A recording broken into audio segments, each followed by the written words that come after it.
One of the questions that I get most frequently is about mind attacks. Okay. Certain mental patterns that continue to surface, maybe something regarding the past or one of your greatest fears that continues to come up again and again, no matter how much you do these practices, practice self-inquiry, practice meditation. So I want to make this video very clear and direct. Okay. And I want you to realize just two main things about mind attacks and why they continue to persist. Okay. One thing to understand is that, before we get to the 2 points, is that mind thrives on your attention and interest. As long as it continues to take these two things from you, always keeps your attention and interest coming, it will continue to perpetuate. It will continue to be relevant, and it will continue to pull you into identification and suffering. But these two things are the only life force of mind: interest and attention. Once you get into control of this, and once you start taking this away consciously from the mind has no other option than to just naturally become weaker and having those mental patterns dissolve. The nature of mind itself starts to come more into alignment with self. Okay, so first thing to understand, first point that I want to make is, if mind attacks are very, very prevalent, they're constantly coming, you have to realize that, one, your attention is completely out of your control. Your attention is not being harnessed, but rather being scattered out onto thoughts. And this itself is one of the core problems in this it's one of the core things that creates all this suffering and identification with thought, not being able to actually keep your attention where you want it to be.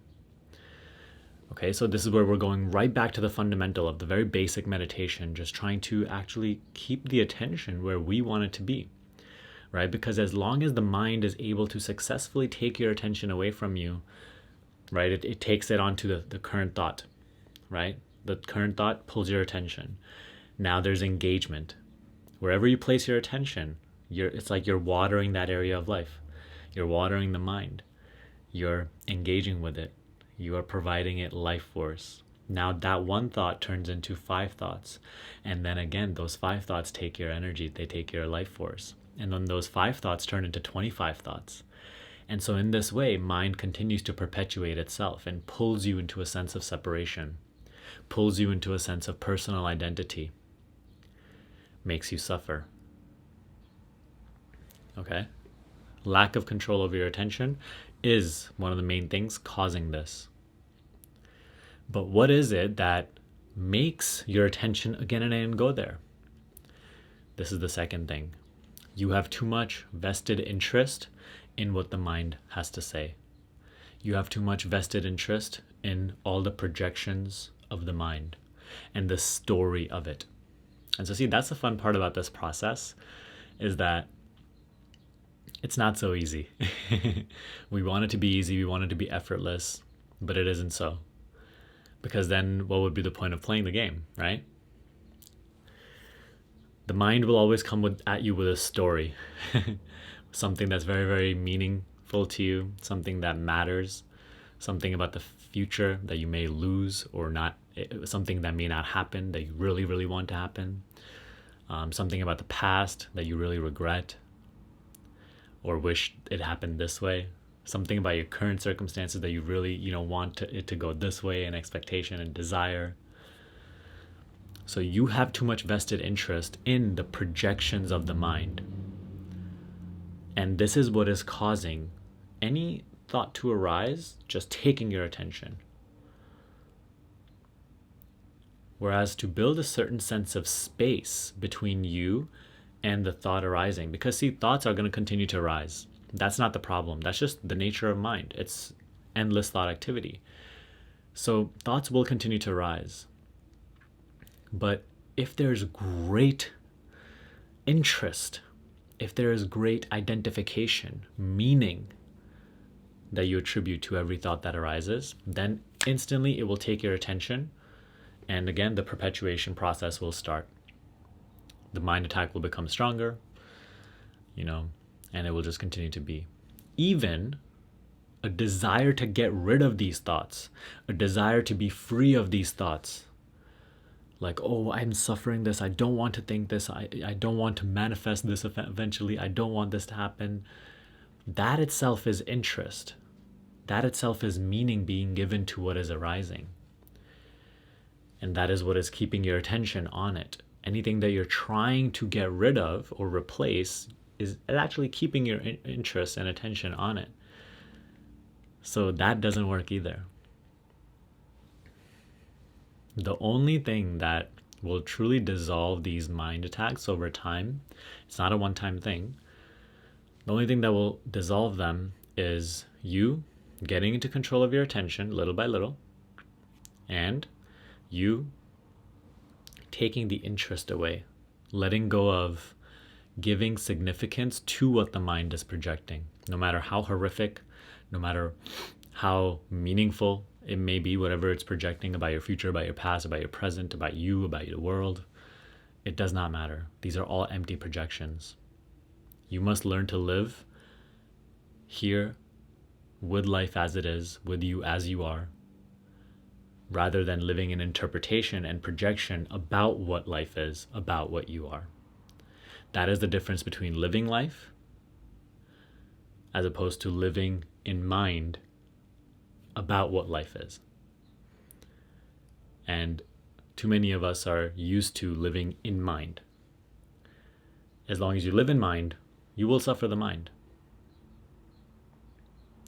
And again, the you that suffers, if we're really going deeper, the you that suffers, the one that has vested interest, is itself mind, is itself the personal identity, which is made up of nothing other than mind. It itself is a thought.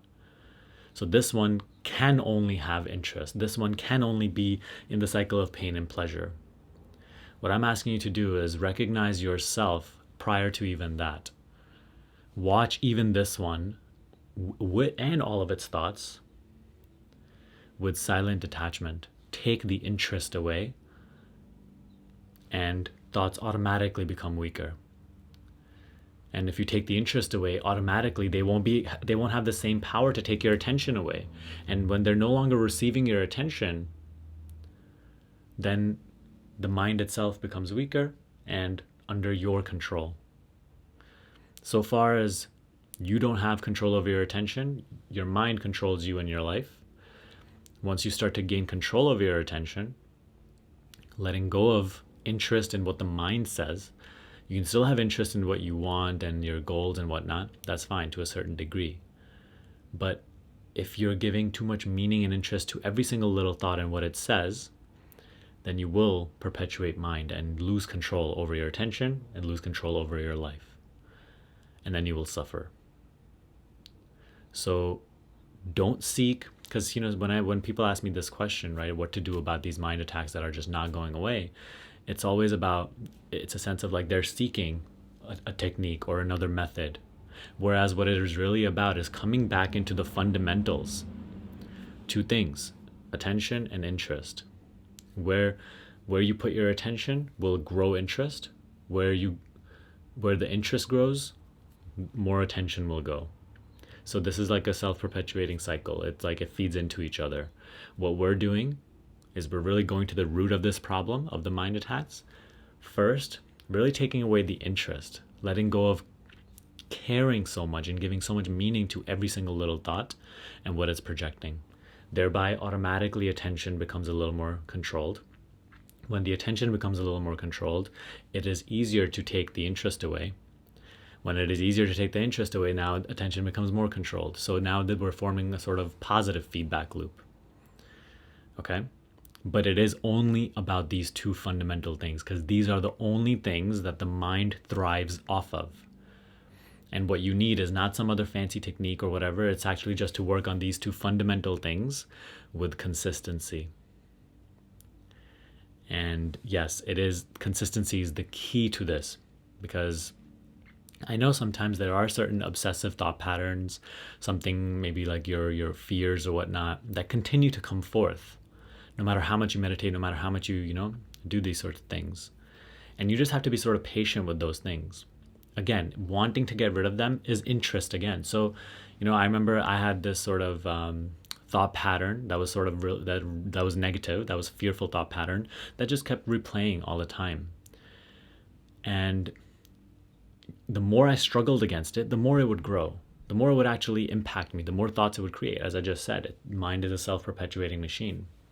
But the more interest that I took away from it, like letting go of caring of if this even happens in the future, letting go of caring of what, or giving meaning to what it's saying, just being okay with it regardless and just letting it be. Soon, like, it continues to bark for a little bit, right? Bark at you, trying to come at you. But again, if you just focus on these two things, over time it fades away. And that's exactly, what has happened with me as well. It stayed for a while, but just through consistency and not giving it any further meaning, not asking questions about it, not talking to other people about it, just over time, it naturally just becomes weaker. Realize this power that you have anywhere in life, anything, from mental plane to like actual, what you call physical, solid objects. Where you give your attention to, that area of your life will grow. That part of life will grow. Where you take attention away from, it will literally wither away and disappear. So this is easily seen with mind itself. So focus on these two fundamentals. Don't seek all these flashy techniques and gimmicks and things that are claiming to work, but then it ultimately just puts you further into interest. Instead, work on taking the interest away and thereby coming into control of your attention. Your daily meditation practice and inquiring throughout the day into your true nature is crucial for this. If you're not really working on those with earnestness, with willingness, then there will always be a level of not being able to do this. Okay? Like, you have to get real with yourself. If you're not practicing meditation consistently and inquiry, then you will always be a slave to mind. Like, that is, there's no other way to put it. Those two practices are there for you to recognize what you truly are prior to the mind. And only once you start to recognize the deeper, the vaster dimension, when there's depth to what you consider yourself to be, when there's depth to your own being, only then can you actually control the mind. Only then can you actually influence changes. Okay? So if you're not doing those two fundamental things, it will always be a struggle. Again, consistency over everything. Everything in life yields to consistency, and it is no different in this case. So stay consistent, implement what you just heard in this video, let go of making a big deal about all of these things, right? Making a big deal and talking to other people and trying to seek solutions is itself interest, which keeps it going. Whereas what is required is a letting go of the interest and attention. Okay? Do it to the best of your ability. I hope this video was helpful. If it was, give me a thumbs up and subscribe to this channel. I'll see you in the next video.